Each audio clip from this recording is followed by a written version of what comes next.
Hello, everybody. Today, I'm going to talk about the human need to feel valued and how that is at the root of everything that we do, both good and bad. Um, as human beings, we are programmed by nature or by God to need to feel valued. It's what allows us to conform. It's what allows us to be a social group. It's what allows us. It's what makes us come together and build all this great stuff that we have in civilization. It's also what makes us strive to do better, because we're looking at how it is that others are judging us, and so we have to, in comparison to others and in others' expectations, do well. But it also is what causes us to fear being as individual as we need to be sometimes to accomplish great things, to be as amazing and as unique as we are.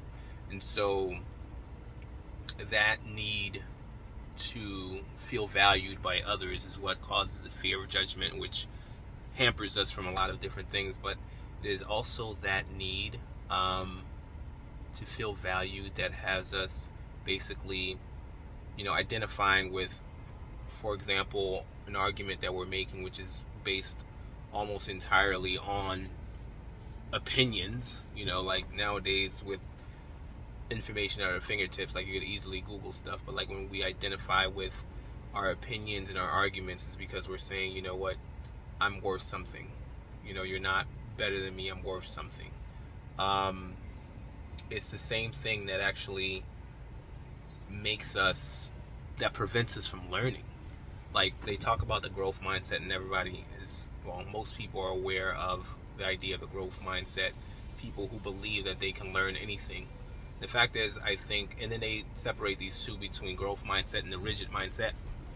I think most people actually believe that they can learn anything if they spend the time doing it, but I don't think it's a growth mindset versus a rigid mindset. I think it's a rigid mindset versus a resigned mindset. I think most people know that if they spend the time, that they will learn whatever it is that they need to learn.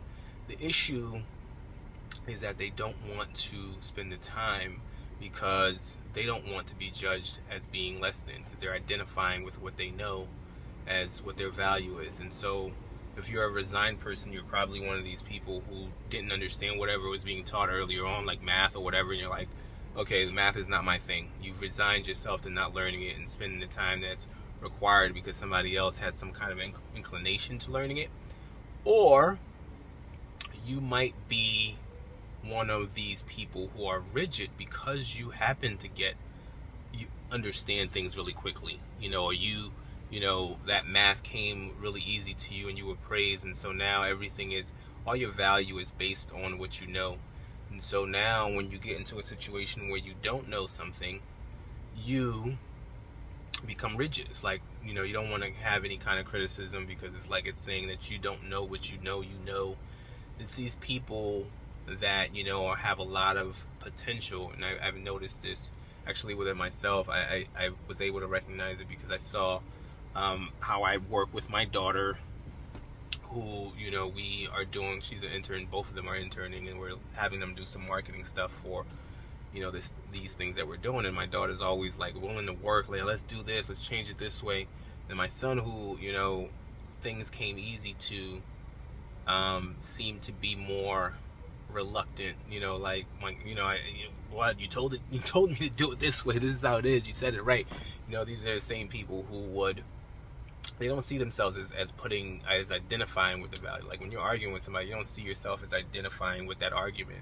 You don't see that you're placing your value on it. All you see is, I'm right, this person is not better than me, this one's not right. Same thing that happens when you're sitting there being defensive about criticism when people are just trying to work with you, is that you don't see it as you identifying with whatever it is that you think you're right on.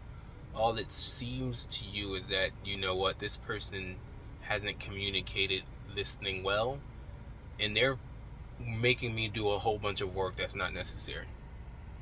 And the truth is that anything that we do that's of true value these days, considering the fact that computers can do all of the math and all that good stuff, all of the probably way back in the days as well. Like if you think about Henry Ford's and all these other people, you know, the things that they do were art. It's art. Like dealing with human beings that are organizing, it's an art. It's not a science to it. There's no way I can communicate to you precisely how it is that you can do something. You have to go and do it over and over and over and fail a million times, or however many times, until you kind of tweak and understand the nuances.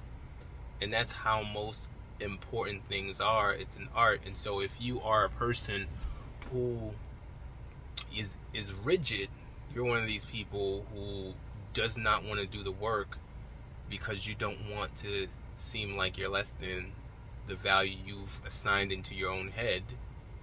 And so like it's very important. And same for the person who's resigned. It's like, okay, well, I don't want to have to take the time to do the work to do this because it's way too hard. I've really resigned that this is not for me.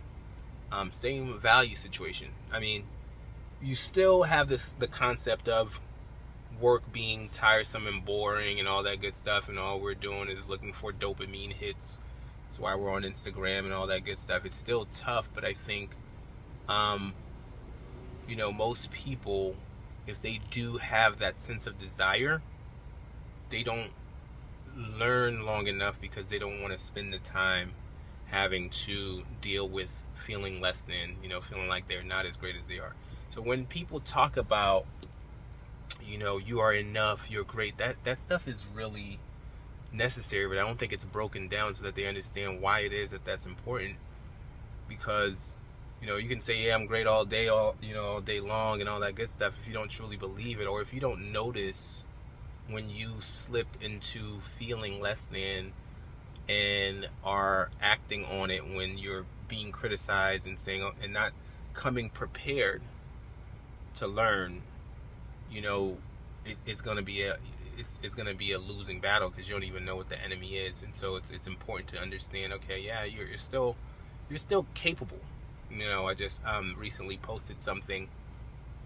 Mark Manson, whose sensibilities and the way he thinks about the world, I agree with. I think he's a practical person, but he posted something where he said, you know, the very fact that everybody thinks that they're extraordinary is essentially like an oxymoron, because if we were all extraordinary, then by definition nobody is extraordinary. We're all ordinary because we're all extraordinary, but that's wrong. I think more than anything we're kind of like X-Men. You know, everybody's extraordinary, but they all have their own superpowers. We're all unique. And so the issue is that in order to activate your superpowers, you've got to go through and understand, you have to believe enough in yourself that when the criticism comes and you're going through the trials and tribulations, and, you know, the sensei is teaching you that, you know, you don't run away.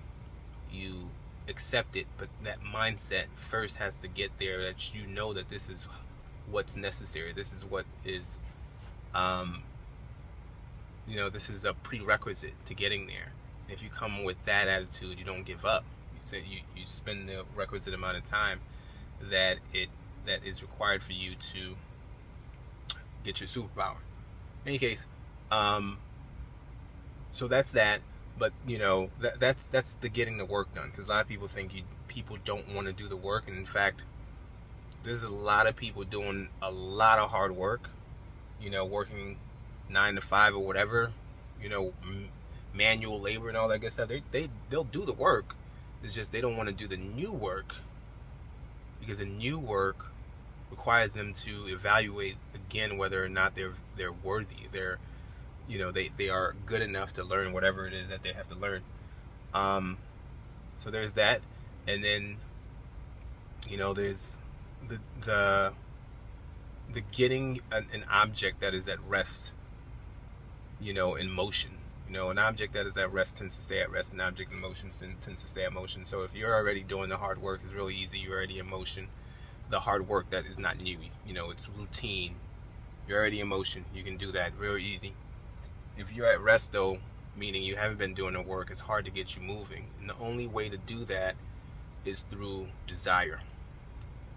And that's another whole subject, but that also has a lot to do with value. what you value, if you feel like you're valued, if you like we're all asking, do you really love me? Do you think of me as a certain way? Like, you know, from the moment that, you know, we cry and our parents are coming to our cribs and telling us, you know, it's okay. Like we're asking everybody, do you value me? It's the same thing with desire, because whether or not what kind of desires you have is dependent on what you think you deserve. Who is that person you want to be? Are you the James Bond, the Jay-Z? Are you the Beyonce? Are you, you know what I'm saying? Are you that person? Whatever it is that you see yourself, or are you going to say, I don't think that's me. That's a little too big for me. It's that if you see yourself in a certain way, and you know this already, because whatever it is that you're going after right now, whatever it is that you've gone after, everything that you have gone after that you desired is because you say, this is who I am. You know, there's plenty of people who've been to school, who's been to, you know, gone to different jobs and all this other stuff. It is because this is who they think they are. So when you think you are the next version of whoever it is that you think you are, then that allows you to have desire to go and get whatever that version of you has or gets or acts like or behaves like.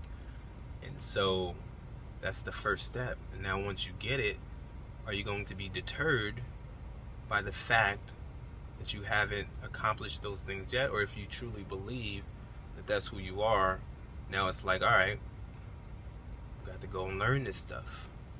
And it's going to take me a long time. It's going to be nuanced. And so it's the combination of these two. But both of them are rooted in, what is my value? Am I valued by the world? And truth is, you are. You're X-Men. So let's go get it. All right.